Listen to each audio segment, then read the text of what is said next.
안녕하세요. 귀로 듣는 영화 디바제시카입니다. 오늘은 범죄 추리를 다룬 대명작 영화 세븐을 이야기할까 합니다. 오래전에 나온 영화라서 보신 분들도 많이 계시겠지만 귀로 듣는 영화로 한 번 더 감상하실 충분한 가치가 있는 영화라고 생각합니다. 이 영화의 시대는 최첨단 수사기법이나 범죄 심리학이 아직은 덜 발달한 1990년대예요. 이곳은 하루에도 수십 건씩 잔인한 범죄가 일어나고 있는 미국의 대도시였죠. 주인공 서머셋 형사는요, 강력계에서 은퇴를 딱 일주일 앞두고 있습니다. 그는 차분하고 예리한 타입으로 그 누구보다도 범죄 수사에 있어 베테랑으로 평가받고 있었죠. 그런데 오늘 새로운 파트너로 젊고 패기 넘치는 강력계 5년차 밀스 형사를 만나게 됩니다.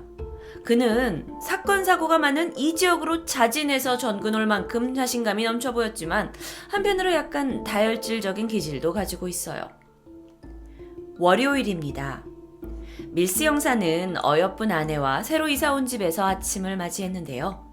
바로 살인 현장으로 출근하라는 전화를 받게 되죠. 그곳은 참혹했습니다.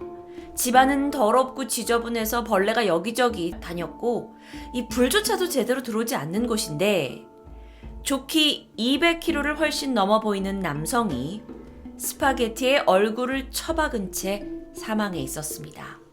현장 사진입니다. 이런 참혹한 모습이었는데요. 현장을 대충 둘러보던 밀스가 이거 집에서 이 남자가 밥 먹다가 심장마비예요. 뻔하네. 하고 속단하지만 꼼꼼한 서머셋 형사와 함께 조사를 하던 중 남성의 발목과 손목이 묶여 있었고 식탁 밑에 양동이에는 한가득의 토사물이 발견됩니다. 이에 밀스 형사가 묻죠. 이거 독극물 중독일까요? 서머셋은 조용히 그에게 밖에 나가서 주민들 이야기 좀 들어보라고 합니다. 현장에서 내쫓은 거죠. 사건을 마무리하고 돌아가는 길에 밀스 형사가 말합니다. 자신은 꽤 괜찮고 인정을 받은 형사이기 때문에 그런 하찮은 일을 할 사람이 아니라고. 서머셋 눈에는 아직도 그가 한참 신참 형사로 보일 수밖에 없겠죠. 부검이 끝났습니다. 이 시신을 침대에 올리는 데만 성인 4명이 필요했을 정도로 무거운 거구였는데요. 시신에서 말하고 있는 것은 그의 식도와 위와 십이지장이 정말 너무도 많이 팽창해 있어서 혈관이 터져 있었을 정도였어요. 폭식으로 인한 사망이었을까요?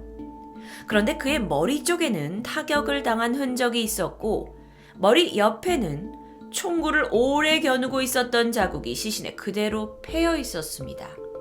즉 누군가 이 남성의 손과 발을 묶어서 총으로 위협한 뒤 약 12시간 동안 계속 먹게 만들었고 정신을 잃자 남자가 스파게티 얼굴을 박아서 사망하게 된 것이었죠. 그는 자신의 이 집 문을 통과하기에도 벅찬 거구의 몸을 가지고 있었기 때문에 거의 집에서만 생활을 했고요. 그에게 원한을 가질 만한 사람도 없었습니다.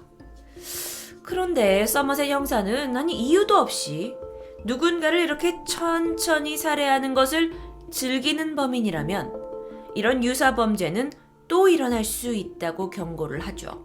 그러면서 자신은 은퇴를 6일밖에 앞두지 않은 상황이기에 앞으로 더 커질 수 있는 이 사건을 막고 싶지 않다고 국장에게 이야기합니다.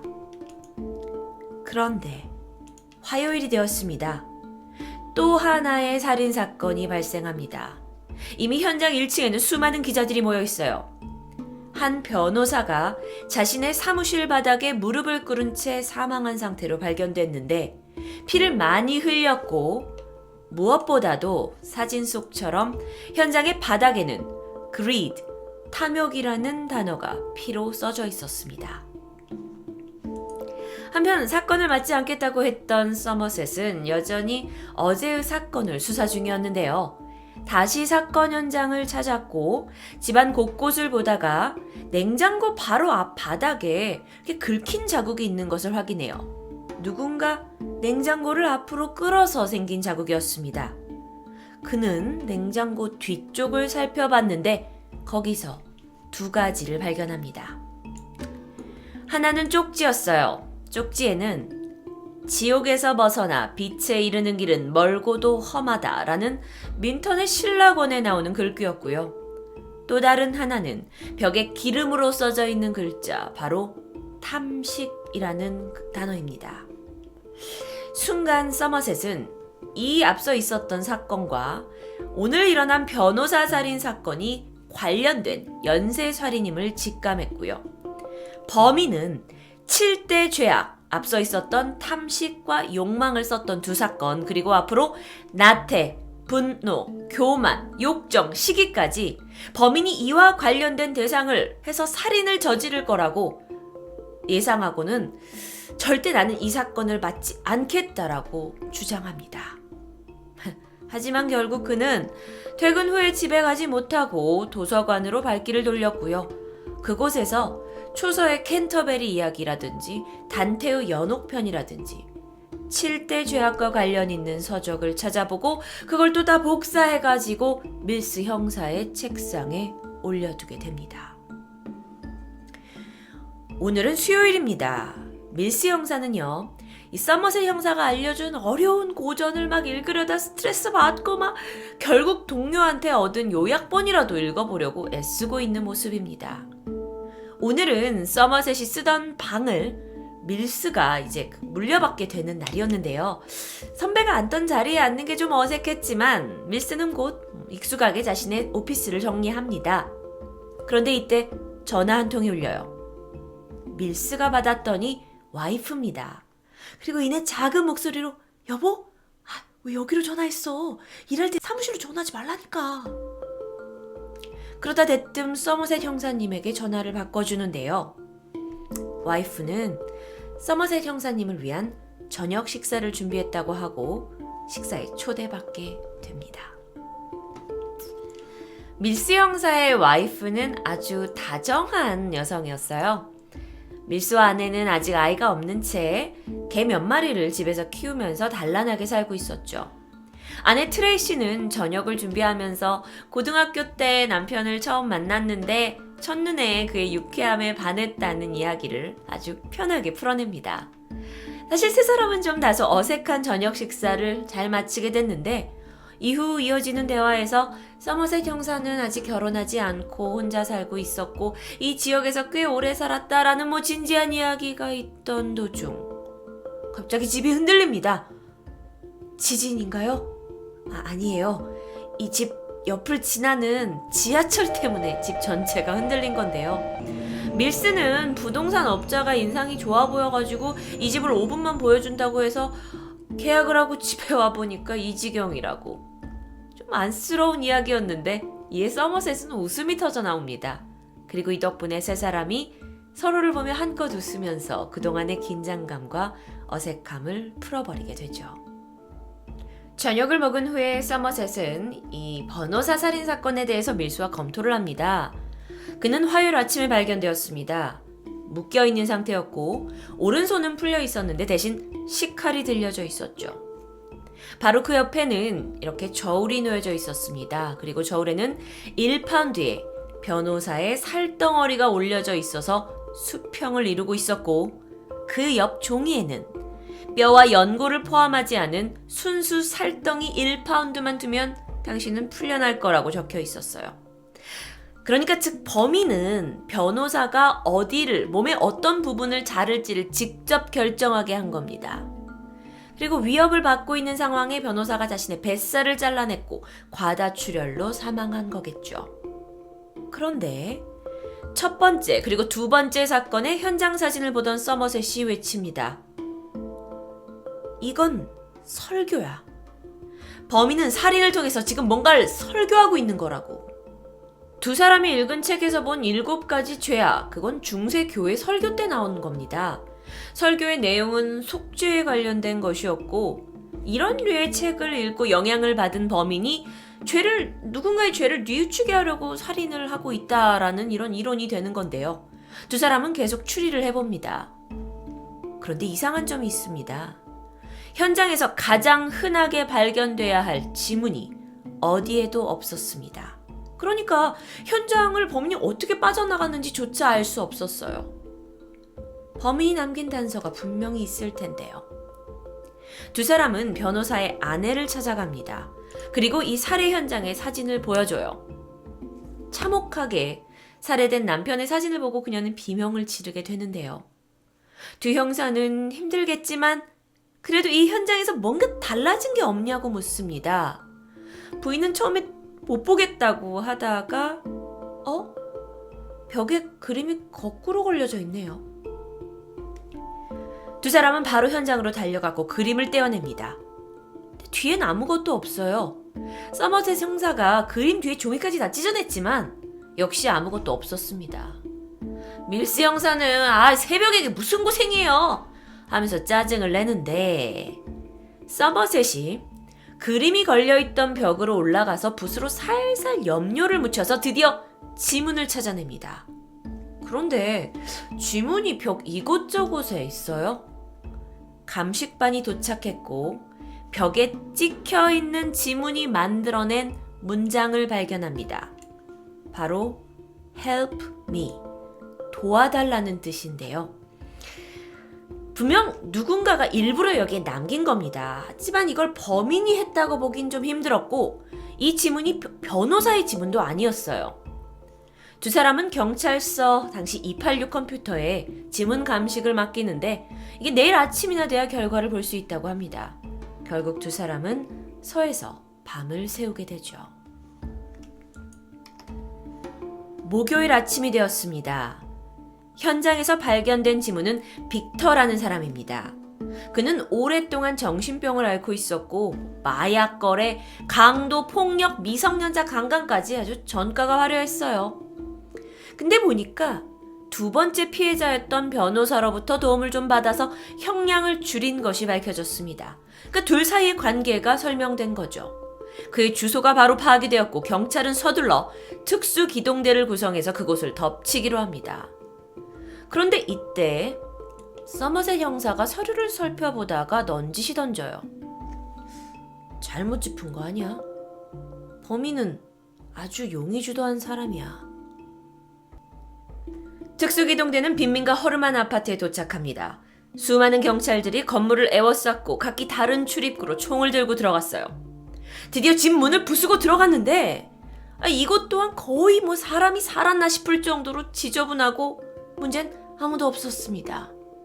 방을 하나하나 보던 중 마지막 침실. 누군가 누워 있습니다. 위를 덮고 있는 이불이 아주 얇아서인지 사람의 형체가 그대로 드러나 있었는데요. 경찰은 총을 겨누면서 조심스럽게 이불을 걷어냅니다. 그리고 그곳에는 거의 뼈만 앙상하게 남은 채 밀랍 인형처럼 몸이 바짝 쪼그라진 남성이 누워 있습니다. 그리고 그 위에 벽에 쓰여진 글귀는 나태. 그의 몸은 침대에 묶인 상태로 한쪽 손목은 댕강 잘려 있었고 온몸에는 마약 중독자에게 보이는 그런 붉은 반점, 살점들이 좀 다 찢겨져 있었어요. 침대 옆에 고인 놓인 수십 장의 사진이 있었는데요. 이건 그가 살이 제대로 이제 붙어 있었을 때의 빅터의 모습에서부터 점점 말라 비틀어지는 거의 미라의 상태로 변해가는 그의 모습을 최근 3일 전까지 찍은 사진이었습니다. 즉 누군가가 그를 1년 동안 이곳에 감금해 놓고 약물을 계속 주입하면서 그를 서서히 살해했던 것이죠. 일단 두 형사는 현장을 보존하기 위해서 기동대에게 나가 있으라고 하고 감식반을 부릅니다. 그리고 침대 주변을 천천히 살펴보는데요. 미라와 다를 바가 없었던 상태에서 빅터가 깨어납니다. 구급차를 불렀어요. 그리고 빅터를 실어보냈죠. 두 형사는 심각해졌어요. 범인은 게임을 하고 있는 게 확실했습니다. 이에 밀스 형사는 감정을 주체하지 못하고 지금 우리 가지고 노는 거냐면서 열을 냈고 한편 서머셋 형사는 그를 진정시키면서 이럴수록 더 바짝 정신을 차려야 한다고 타이릅니다. 그런데 이때 찰칵 누군가 두 사람의 사진을 찍고 있습니다. 밀스 형사가 여기요! 여기 출입 통제구역이요! 저기요, 나가요, 나가!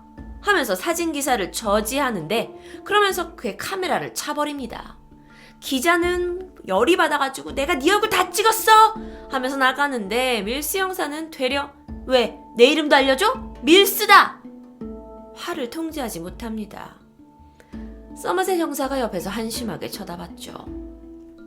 어찌됐든 범인의 얼굴을 알고 있는 생존자 빅터가 살아있지만 그의 근육 상태로 봐서 1년 동안을 움직이지 못했고 혈액에서는 온갖 약성분이 검출됩니다. 게다가 이미 오래전에 혀를 잘라서 말을 할 수도 없어요. 살아날 확률이요?